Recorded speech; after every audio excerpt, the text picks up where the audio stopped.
Olá, queridos e queridas, boa noite, Deus abençoe a vida de cada um de vocês. Quero convidar você a tomar a sua Bíblia e meditar comigo na primeira carta do apóstolo Paulo aos Tessalonicenses, capítulo 3, versos de 1 a 10. Lembrando que Tessalônica é uma cidade da província da Macedônia e faz companhia com Filipos e Bereia, cidades também evangelizadas por Paulo. 1 Tessalonicenses, capítulo 3, versos de 1 a 10.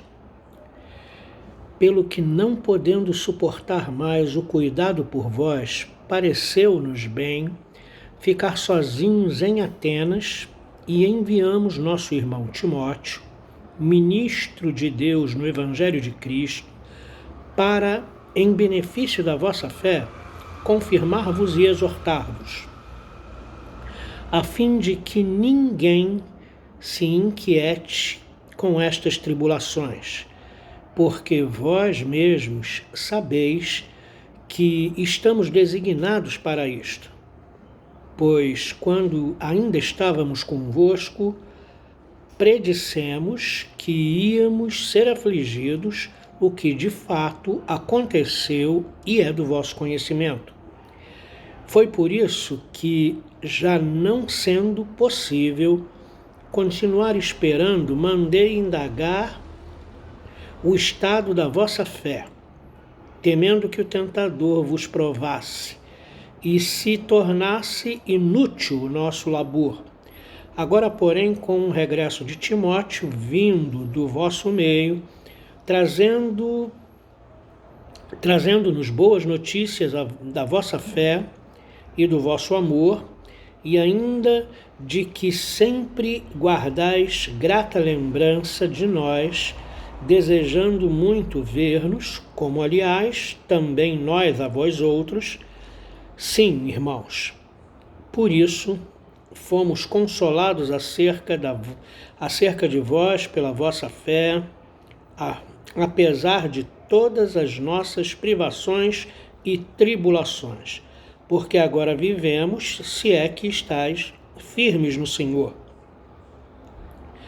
Pois que ações de graças podemos tributar a Deus no tocante a vós outros, por toda a alegria com que nos regozijamos por vossa causa diante do nosso Deus, orando noite e dia com o máximo empenho para vos ver pessoalmente e reparar as deficiências da vossa fé?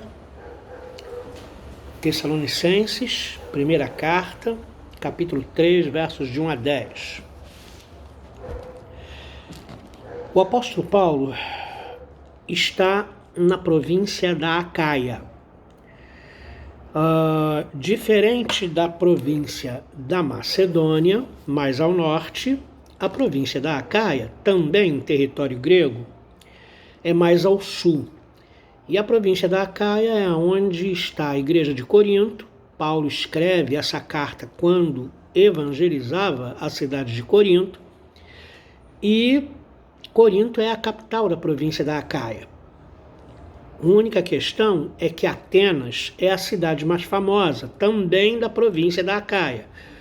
E então, em relevância, culturalmente falando, a cidade de Atenas tem mais prestígio, é mais conhecida do que a própria capital da Acaia, que é Corinto. E Paulo decidiu ficar sozinho em Atenas e enviar Timóteo para verificar o estado da fé dos tessalonicenses. E isso porque Paulo passou poucos dias lá, então pregou o evangelho, eles abraçaram a fé, mas Paulo não pôde discipulá-los como fazia com as outras igrejas. Então, daí vem a preocupação de Paulo. Será que o que eu lhes ministrei foi suficiente? Porque eles estavam passando por perseguições, ainda por cima. Então, Paulo estava angustiado por não ter notícias da igreja de Tessalônica. Né? Não havia WhatsApp, celular, não havia e-mail e tantas outras coisas, só indo presencialmente. Como Paulo não podia entrar em Tessalônica, tendo em vista aquele acordo que Jason fez com as autoridades de Tessalônica, então Paulo envia Timóteo e faz uma referência bonita a Timóteo, né? Ele diz que Timóteo é o ministro de Deus no Evangelho de Cristo. E Paulo fala isso e mostra duas coisas para a gente. Primeiro, que Paulo não se considerava o único despenseiro dos mistérios do Evangelho. Ele reconhecia o chamado de Deus na vida de Timóteo e na vida de outros irmãos. E isso é bom. É bom saber que Paulo, apesar do grande ministro que ele é, apesar do grande missionário que ele é, apesar da grande obra que fez, ele tem a humildade de reconhecer no seu filho na fé o chamado de Deus para o ministério e confia que Timóteo vai fortalecer a fé dos tessalonicenses e vai confirmá-los, né, animá-los a fim de que eles não desanimem. A segunda situação pela qual Paulo faz essa deferência a Timóteo é para que os tessalonicenses não se sentissem desprestigiados, porque não era o próprio Paulo a ir lá ter com eles e saber como estava a fé deles, como estava o estado espiritual deles. Mas Paulo manda alguém absolutamente capacitado, um ministro de Deus no Evangelho do nosso Senhor e Salvador Jesus Cristo, chamado Timóteo. Então, essas duas coisas aí nos são mostradas logo no início do texto. É digno de nota que o propósito de Timóteo, dado por Paulo, é duplo e nos deixa um poderoso exemplo. O primeiro propósito da ida de Timóteo a Tessalônica, ver o estado da fé daqueles irmãos, era fortalecê-los na fé. A preocupação de Paulo é que, uma vez a palavra semeada, os cuidados desse mundo, as perseguições, as pressões, né, as oposições do mundo, as tentações, né, provenientes do diabo, que usa os artifícios desse mundo para afastar as pessoas da fé, viessem a enfraquecer os tessalonicenses. Então a primeira recomendação de Paulo para Timóteo, vai lá e fortalece a fé dos tessalonicenses. Dá lá uma injeção de ânimo naqueles irmãos, no nome de Jesus Cristo. Então, a primeira missão de Timóteo era fortalecer a fé daqueles irmãos, para que eles suportassem as tribulações, para que eles se mantivessem na fé, para que eles não desanimassem. A segunda missão de Timóteo era justamente para ressaltar a perseverança dos tessalonicenses, para animá-los. Exortar significa animá-los a não desistirem, exortá-los a perseverarem. Então, querido, em nome de Jesus Cristo, que a sua fé nesses dias seja fortalecida, que você não desanime. Exorto você aqui, como Timóteo fez com os tessalonicenses, a que você persevere no propósito, persevere na fé, persevere em Cristo, não desanime, não permita que as circunstâncias, que as notícias ruins, que as confusões, que o aumento do número de infectados pelo coronavírus, o aumento do número de mortes pelo coronavírus, venha a arrefecer a sua fé, venha trazer temor ao seu coração. Não permita isso, continue na fé, ok?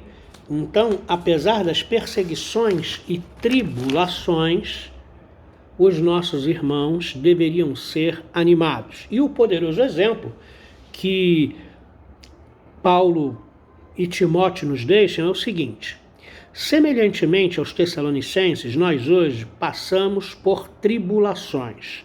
Na verdade, 3 crises. Uma de saúde pública, com o risco de infecção por esse vírus, né, que é bem comum e pega rápido e traz um prejuízo enorme à saúde.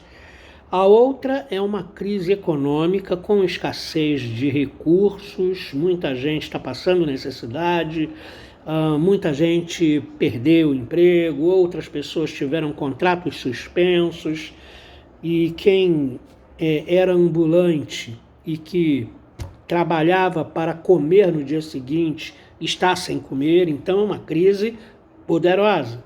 E também agora uma crise política que já vem se desenvolvendo e parece igual ao coronavírus, ter chegado no seu ápice.